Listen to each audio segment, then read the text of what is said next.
Yeah, hello again. Good afternoon again.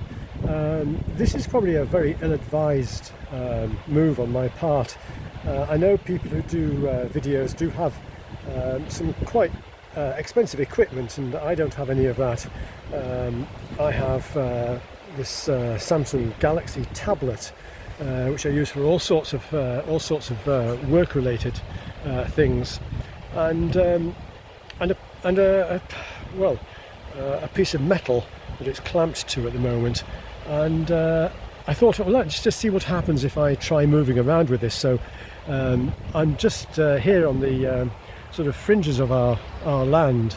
This is the very edge of our land, and here it becomes somebody else's. And I just thought I shall just move around a little bit and see what the result of moving with the wrong equipment completely, what the result of that would be. So obviously it's going to be very jerky. I don't know, I shall see. I probably won't upload this at all, but we'll see. This is the gorge that I've mentioned before. Quite impossible whilst handling this iPad Samsung Galaxy tablet thing. Quite difficult to do too much, but it gives you folks a bit of an idea of where we are and the kind of land that we have. Of course, a lot of people say that we shouldn't own land. It should be taken from us because we are landowners, and therefore we are exploiting others or keeping it from others. That's not the case. Everyone is welcome to walk across our land and to visit the gorge if they should wish to. Not many people do. In fact, I don't think anybody but ourselves does. Yeah, a lot of people tell us what we can and what we can't do, what we should and what we shouldn't have. I don't know really where they get their ideas from, but I would think that in part it's an issue of envy and jealousy. You will have seen from videos that I've made that I'm not exactly a well-dressed landowner, and I don't have people working for me to maintain the land. My wife and I do all the work ourselves. We work very hard, and we're not young. Why should we not have it? We're not keeping it from anybody, we're maintaining it, we look after it. A lot of the land around here, I don't know what people would do with it. The bedrock is quite close to the surface. There's very little topsoil in a lot of the areas of this land, of our land indeed.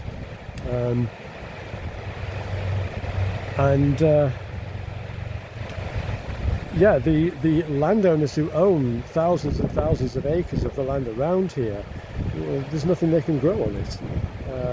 But they have estates, some of them, and they employ people to maintain wildlife, maintain pathways so that people can walk along them. So they invest in the land that they have, and the land really isn't fit for an awful lot. It certainly is beautiful, and I certainly wouldn't want to change it, but what I mean is that you couldn't bring some big agricultural farmer along and make a fortune out of the land. There isn't a fortune to be made out of this land. A lot of it is quite poor land for growing. So anyway, this was just, as I say, it's an experiment. It'll be a very short video. If you guys can deal with the poor quality of these videos because of the equipment I have, or rather the equipment I don't have, then do say so. I'm quite happy to try moving around. As you can see, the wind is coming up. I don't know how the wind will come up on this. We you will no doubt see.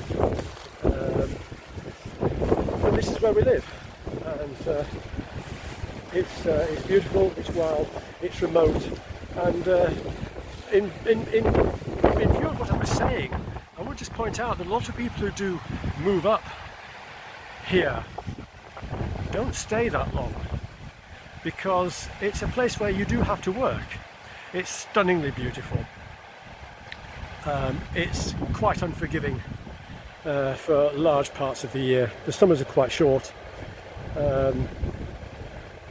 terribly short actually, and the winters are very long, and it can be quite grisly.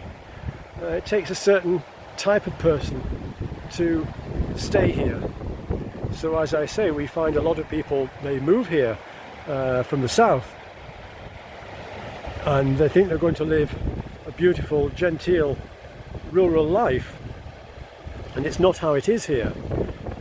I remember once speaking to some people who had been visiting, not us, they were visiting, I think they would just ask me, they stopped me to ask directions to somewhere, and anyway, the very brief conversation turned into them actually saying, how can anyone live in such a God-forsaken place? And I was stunned really by that. Well, I wasn't stunned isn't the right word. I do get, I'm sorry, I'm very basic.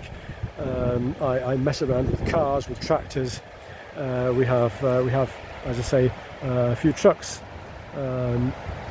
which are essential to all you folks out there. Trucks are essential. Most of what is moved around the United Kingdom is moved by trucks. Anyway, so I get quite angry about people saying things like that, and for them to describe this place as God-forsaken, it's completely beyond me, because it is about as far removed from that as you could get. And no doubt they will return to a city where they can buy their lattes and their frappes, or whatever they call them, and their I don't know, mochas with I don't know, fudge and I don't know, marshmallows in, and talk a good talk, yeah, if I was to describe anywhere as God-forsaken, perhaps that would be where I'd be describing as God-forsaken. It's very annoying, because those kind of people are also the people who are driving agendas and telling my wife and myself and others from these kind of areas, these kind of remote rural areas, what we can and what we cannot do, and what must be stopped and what must not be stopped. And these same people are going to their shops and buying things that have been delivered by trucks, diesel trucks, shipped by aeroplanes and by ships across oceans, so that they can lead their comfortable life and dictate and preach about what is wrong with the world, what needs to be stopped, what needs to be changed, whilst they don't take part in any of that. As I say, if they want it stopped, then go ahead and stop it, because I will tell you one thing for sure, is that people in any part of the world, from any country, UK, Europe, Russia, the United States, Canada, South America, people who live in areas like this, well, you might make it difficult for us, but as sure as eggs is eggs, we will survive. But I don't know how you guys would survive if you didn't have all the things that you're saying we must not have anymore.